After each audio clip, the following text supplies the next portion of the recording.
Okay, on this episode of Talking Tesla Semi from a regular semi.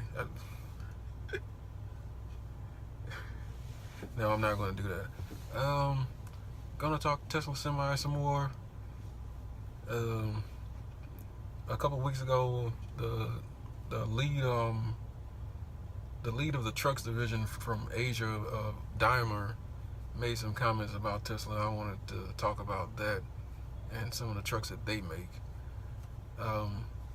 He said that he basically said that he doesn't think Tesla can repeat the success of the Cascadia, and he thinks that Tesla. He said that Tesla needs dealerships, infrastructure,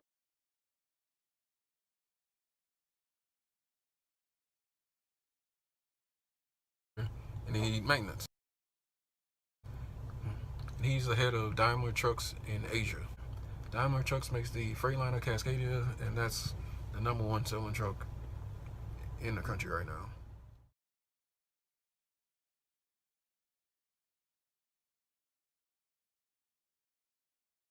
Yeah, Cascadia is the #1 selling truck, but mostly because they sell cheap trucks to fleets. Um, I just found a couple quotes from some drivers on forums, and they describe the Cascadia as such. The interior is the worst I've ever seen. If similarly equipped, I will always take a KW over a Freightliner. This thread is a complete insult to Kenworth. Freightliners are junk. So now we got that out the way. One advantage that I'm just starting to realize about an electric truck that Tesla will be able to take advantage of is a lot of owner-operators hate the idea of buying new trucks because of the new emission standards that trucks have to have now.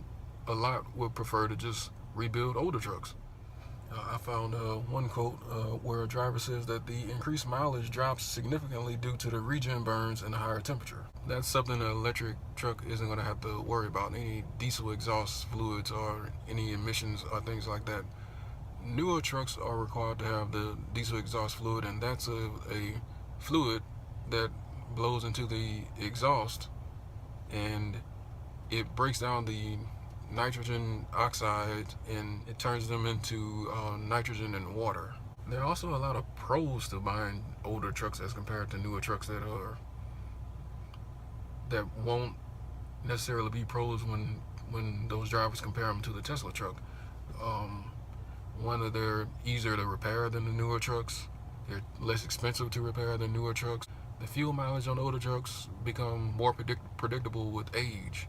So you know what fuel mileage you're going to get. And also it looks like with the only way to avoid having to deal with the emissions and the diesel exhaust fluid, the only trucks you'll really be able to use are the Nikola One or the Tesla semi truck. If you want to drive in California. California, I looked that up. I don't drive in California, but I looked it up, and they have their own standards.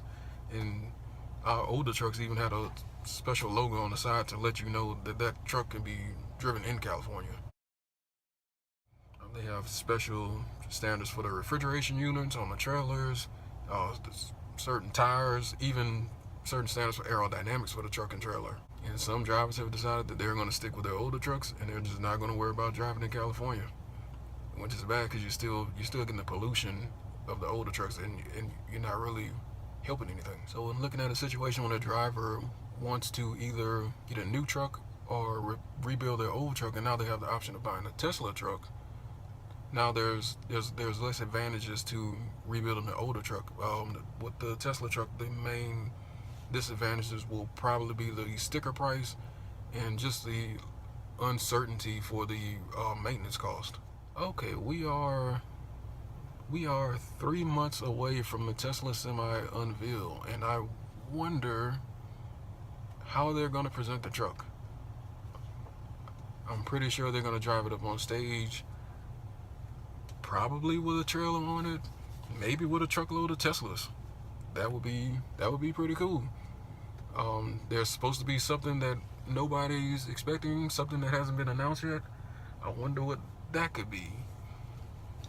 Could they put the next Roadster on the trailer? they put the Model Y, but I mean, those things are pretty much already announced. One thing I think would be a cool idea is if they had their entire lineup on the trailer. They can put a Roadster in the first slot. They can put a Model S in the second slot, a Model X in the third slot, a Model 3 in the next slot, and they can have two covered and kind of tease us with the Model Y and the Tesla pickup truck. That would garner some attention.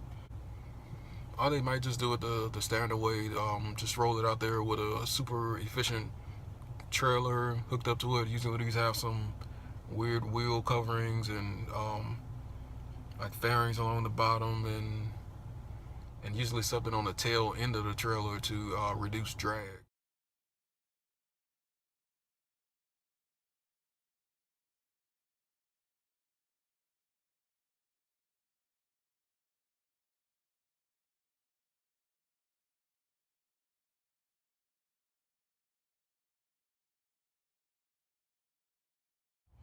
Another thing they can do is they might show off the power of the Tesla truck. They might roll they might roll the Tesla truck out with a flatbed carrying a large SpaceX engine or something.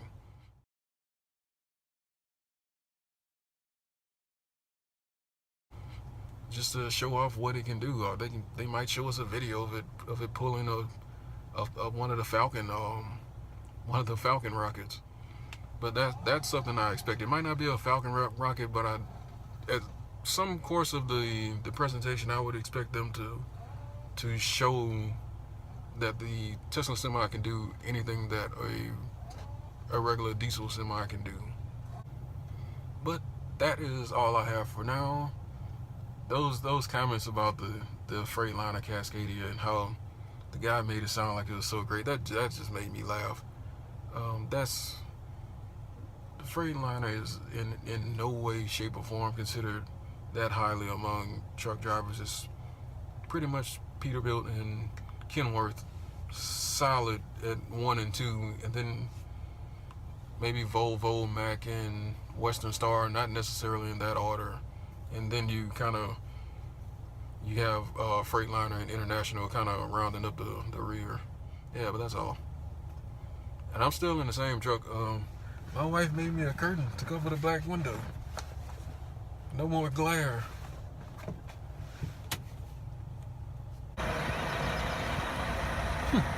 These birds are funny.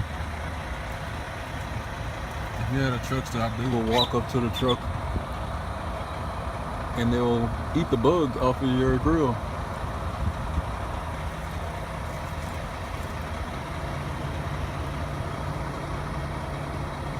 Apparently they like Pop-Tarts.